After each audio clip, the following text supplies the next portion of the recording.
Okay, nistu nidanako Apooyak'ii. My name is Dr. Tiffany Hind Bull Prete. I'm a member of the Blood Tribe, which is part of Blackfoot Confederacy in Treaty 7 territory, or Siksikaitsitpi Blackfoot Traditional Territory. I'm also an assistant professor at the University of Lethbridge, and I'm joining you on Climate Action Figure today.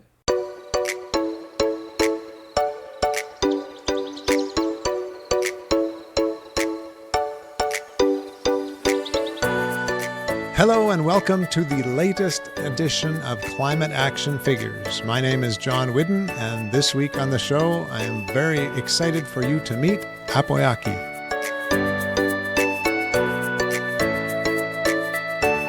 But first, this week's QuickFix, which comes to us from Alberta Parks.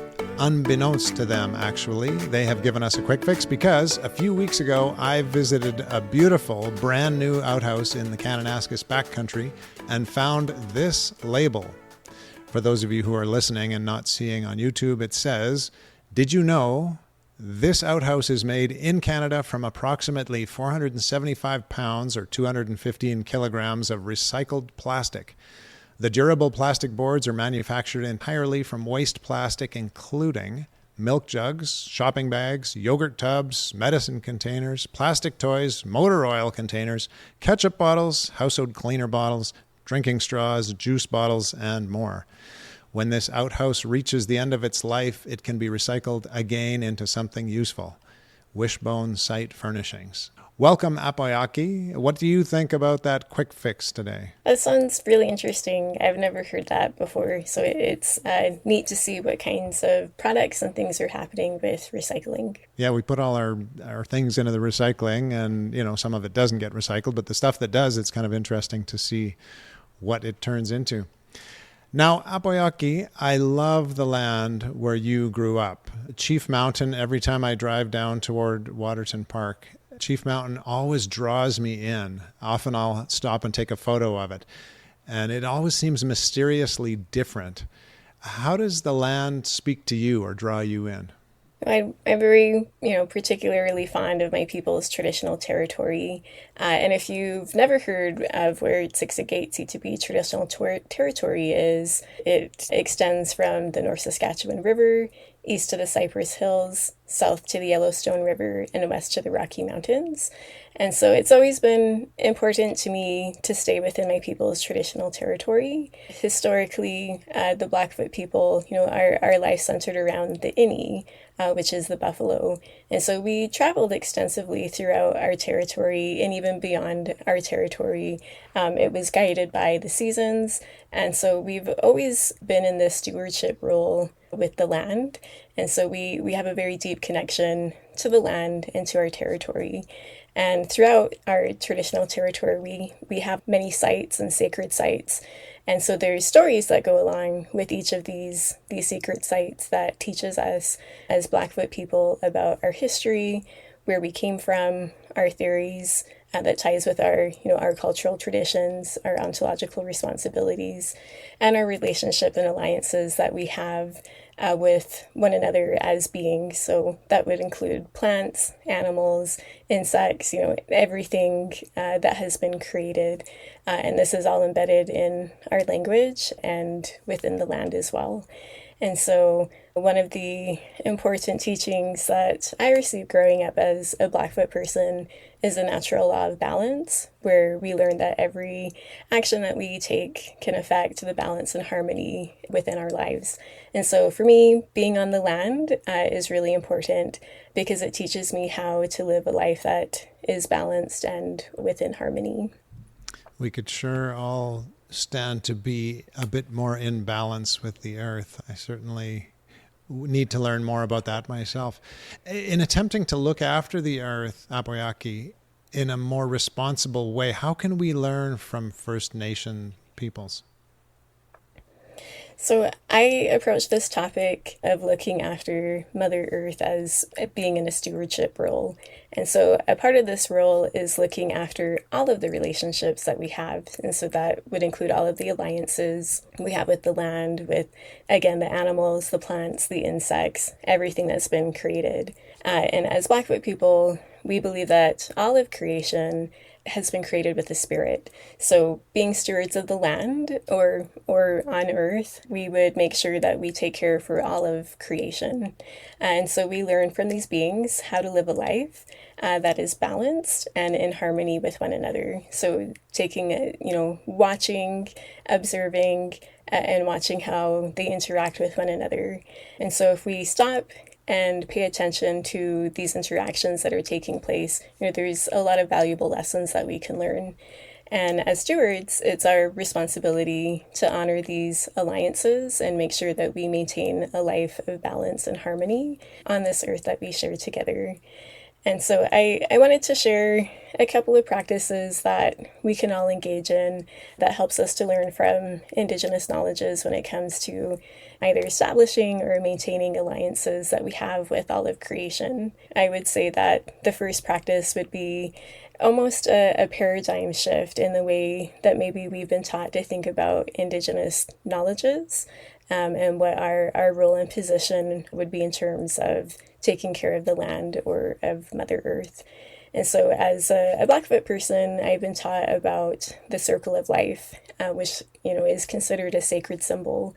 And so the circle of life is comprised of all living forms, and the creator is found in the, center of this circle, which means that all life forms revolve around the creator who created all living life forms and didn't consider one life form as more important than the other. So as Blackfoot people, this teaching helps us to understand that we are taught to respect all living life forms because every life form has a spirit and they have the ability to retain and to be able to transfer knowledge if we take that time to actually stop and learn from them. We really don't see ourselves as separate from the land and other creations as being subordinate to our own lives as human beings.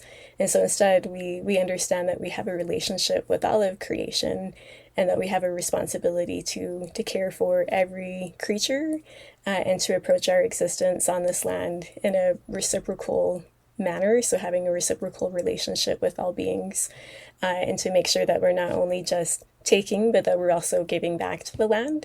An example could be sustainable harvesting practices around hunting and gathering, and making sure that we're doing it in a way that's considerate of the environment. So like one practice that I was taught growing up is if we're picking berries, that we don't pick the berry bush completely clean, because we do need to share that food with every creature. So there'll be, birds, there'll be bears, other beings who also need to use that berry bush. And so we're taught not to completely take everything, that we still need to share it with all of creation. And so another practice that I wanted to share, I would say, is another paradigm shift. And historically within Canada, the Canadian government and the settlers who came and settled on these lands have unfortunately discredited Indigenous knowledge systems, as not being equivalent to Euro-Western knowledge systems.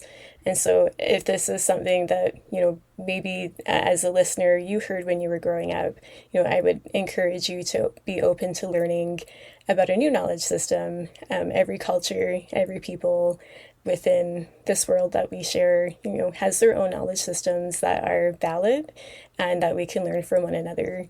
And so I would invite you to listen and engage with Indigenous elders and knowledge keepers who carry vast knowledge about the land, the plants, the animals, and the interconnectedness of all of us as beings here on Earth. And they also speak to our traditional ecological knowledge that we have as Indigenous peoples. And I wanted to share two resources if people were interested and wanted to learn more and to engage personally. On the Blood Reserve, we have an organization that's called the Kainai Ecosystem Protection Association, and for short we call them KIPA. It's located on Kainai, so the Blood Reserve. This organization is really dedicated to the stewardship and protection of traditional Blackfoot territory and the ecosystem. And so they really promote Blackfoot teachings around traditional ecological knowledge and mirror it with some Western teachings as well. And so they take a look at issues such as water, water protection, land reclamation, and wildlife preservation. They've been doing a project on any rematriation, so returning the buffalo back to our traditional territories, and they take a look at climate change as well. And so we have a lot of community members who are involved, Blackfoot elders who are involved. They work with different organizations, and they hold a summit every year. And so anyone's welcome to come and join and to listen and to learn from those summits. You can follow them on Facebook. They do have a website online if anyone's interested. And I also wanted to talk about Apooyak'ii. His English name is William Singer III, and he is a very highly respected Blackfoot artist, cultural leader, and an environmental activist who is a member of the Blood Tribe. And he's so gracious with his time and with his knowledge. He travels a lot throughout the traditional territories of the Blackfoot people, teaching to Indigenous and non-Indigenous peoples about his work, and he's very deeply committed to preservation and revitalization of Indigenous culture, knowledges, language, and he's so very knowledgeable about traditional ecological knowledge, and he really integrates that into the work that he does. He has started collaboratively working with other members, other organizations, Napi's Garden and Katuias's Seed Bank. And so that's something that people can get involved in, and to be able to help with those initiatives. You can find that he's on Instagram, and you can take a look at it online. I always like to hear Apooyak'ii speak. Well, those are wonderful resources, and I'll put them in the show notes so our listeners and our viewers can easily access those resources. You've answered my next question, but I'll give you one more shot at it in case there's anything else. How do non-Indigenous people connect into that knowledge and way of seeing? You talked about the paradigm shift, the whole different way of viewing the world. Are there any other ways, aside from the websites and the ideas you gave us, that folks can connect with that Indigenous way of seeing the world? I think it's important to be able to recognize whose traditional territory you're on. So wherever you're located in Canada or in the world, is to first know whose traditional territory that you were on, and to be able to take that time to actually go out and make relationships with that particular group and to support the initiatives that they're doing. So if they have programming, if they're putting on different kinds of presentations, to go out and to support them and to learn, I think would be a really great step to continue your education in that area. Wonderful. I think almost every community has some sort of a friendship center that you can get in touch with and get yourself connected to the Indigenous folks in your neighborhood. Now, I listened to a podcast, Apooyak'ii, where you said we need allies in order to heal from colonization. As a settler, how can I be an ally in that way? Thank you. So when I think of the word ally, the way that I would define an ally is somebody who is actively working to try and disrupt oppressive systems and spaces, trying to amplify Indigenous voices and knowledge systems, and to be able to use, if you're not an Indigenous person yourself, to be able to use the privilege that you do have to try and foster greater understanding and equity. It involves educating oneself about the realities, histories, and the ongoing impacts that colonization has had and continues to have on Indigenous peoples, while being mindful of the way that colonialism continues to shape our societal structures today. And so allies being in a position where you can challenge some of those narratives that unfortunately perpetuate injustices. And so the first step I would say is, educating yourself and continuing on with educating yourself. As Blackfoot people, we're taught that it takes a lifetime to learn how to be Blackfoot. And I really think that applies very well when we do talk about education, especially being an ally. So going to a workshop or going to one session with Indigenous peoples isn't going to give you enough of the information that you need. It's about action. And so if you want to be an ally, it is continuing to walk in this path of reconciliation with Indigenous peoples and having this continued commitment to educating yourself and to working together to make a better future.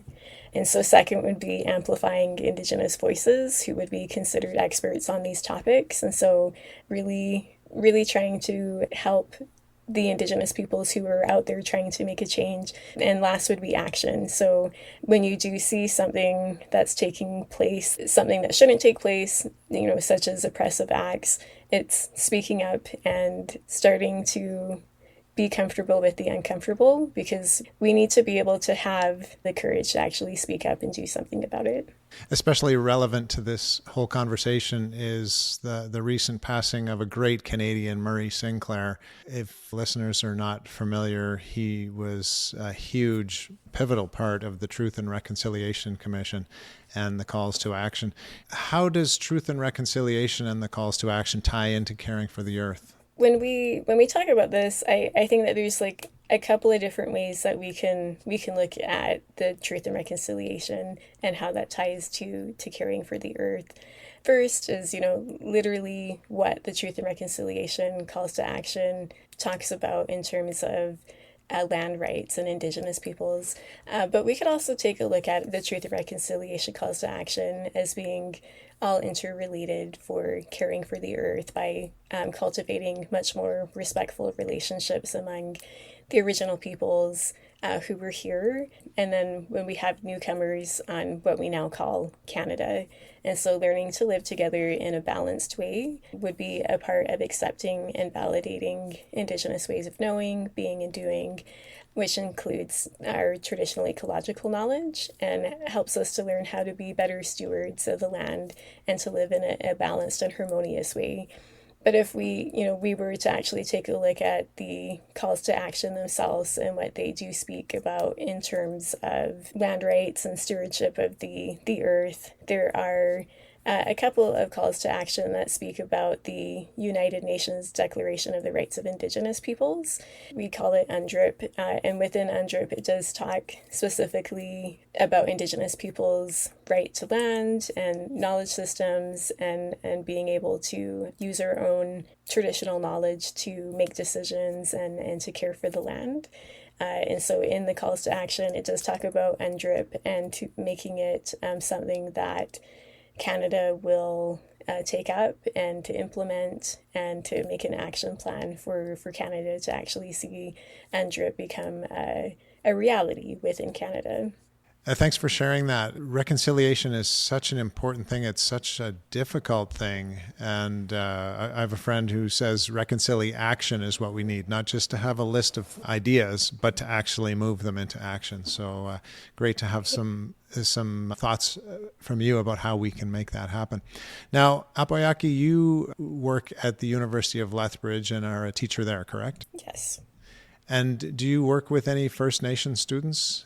I do, yes. I work with Indigenous people, so a majority of them would be members of Blackfoot Confederacy.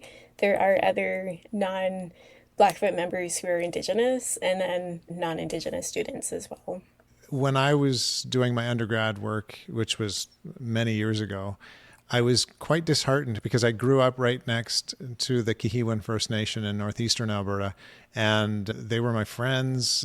Like that was just part of my life. And then when I went to university, I didn't see any First Nation people, to be honest. So is that heartening for you to see more students in that post-secondary world?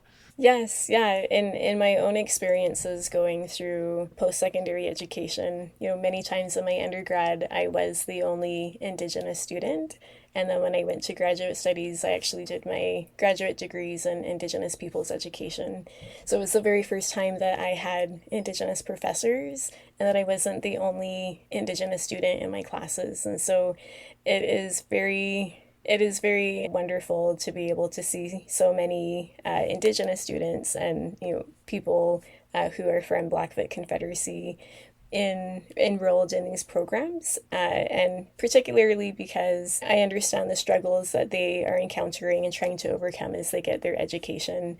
And the education system wasn't designed for the success of Indigenous peoples. And historically, if you take a look at the documents that the Canadian government wrote, they didn't have the intention for Indigenous peoples to even hold a high school diploma or to be in a position where they could go on to post-secondary education.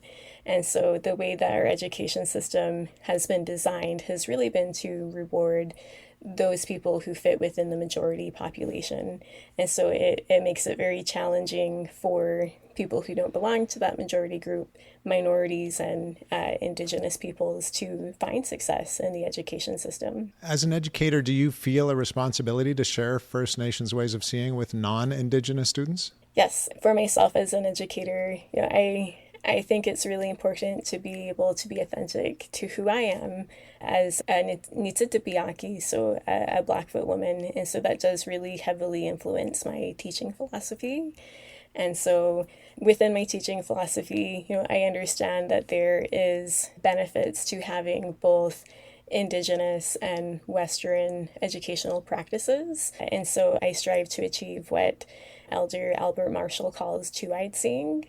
So that's integrating both Indigenous and Western ways of knowing, and hoping to provide more of a holistic perspective within my classes. I like to try and ground my own teaching, my own approach, my own teaching methods within traditional educational practices. So that would be something that I would do with both Indigenous and non-Indigenous students, as well as to be able to teach about Indigenous perspectives, Indigenous knowledge systems, and to talk about the history and oppression that Indigenous peoples have experienced throughout the history of having settlers come and being colonized, and the realities that we live with today as Indigenous peoples. You've shared a number of words and phrases from the Blackfoot language with us today, and thank you very much for that.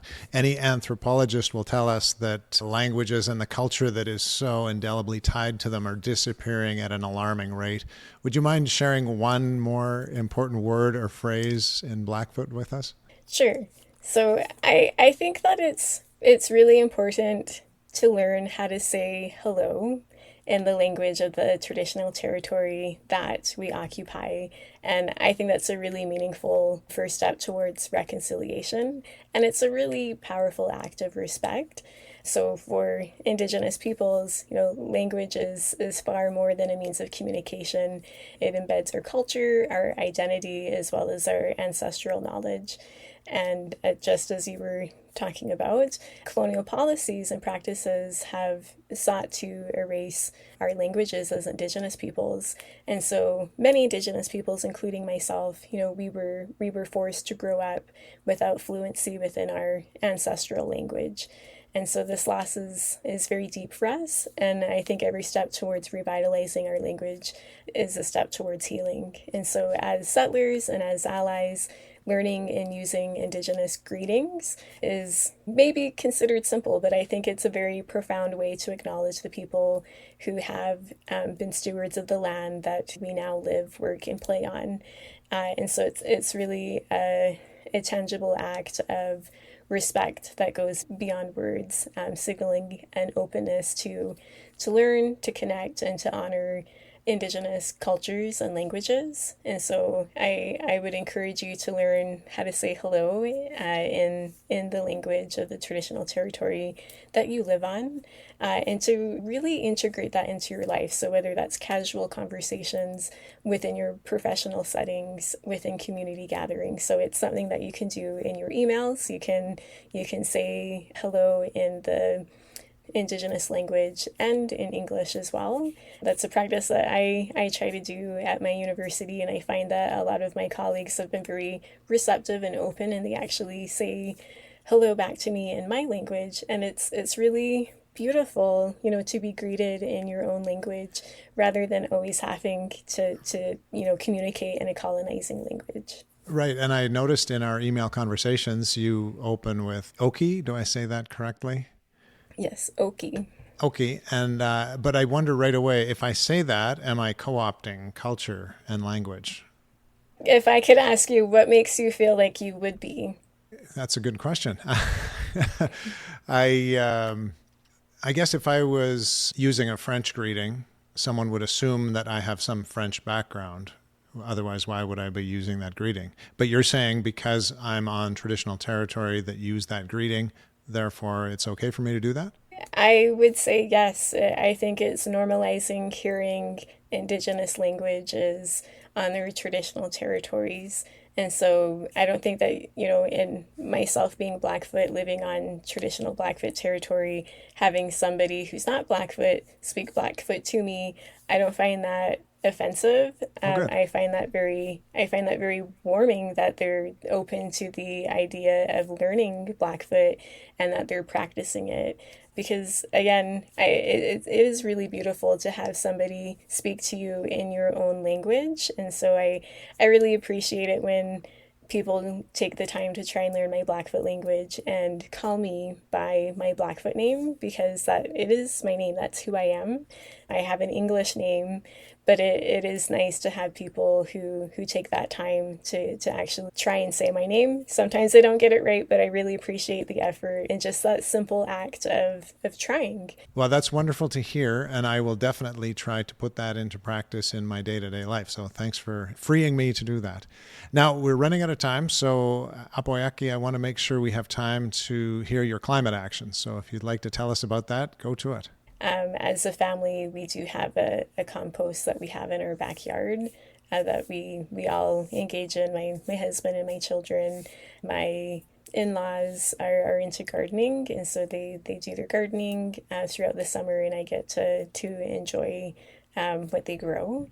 Something else that we've been working on is trying to switch over our light bulbs to more energy efficient appliances. So trying to make more changes. I know that some of them are little, but we'll continue to include more practices as we go along. Last question for you today, Apooyak'ii. What gives you hope?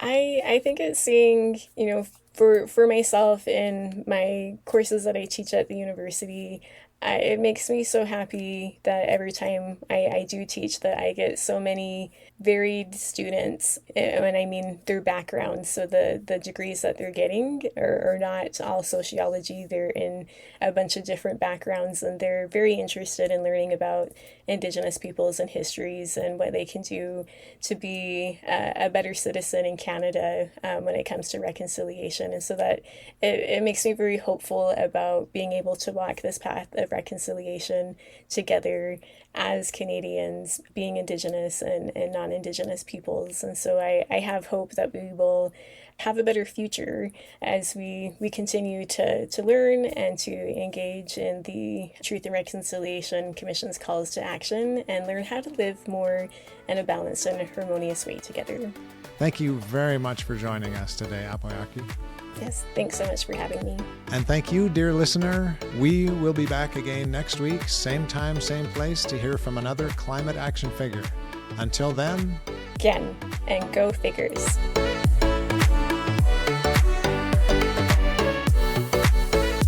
This has been Climate Action Figures.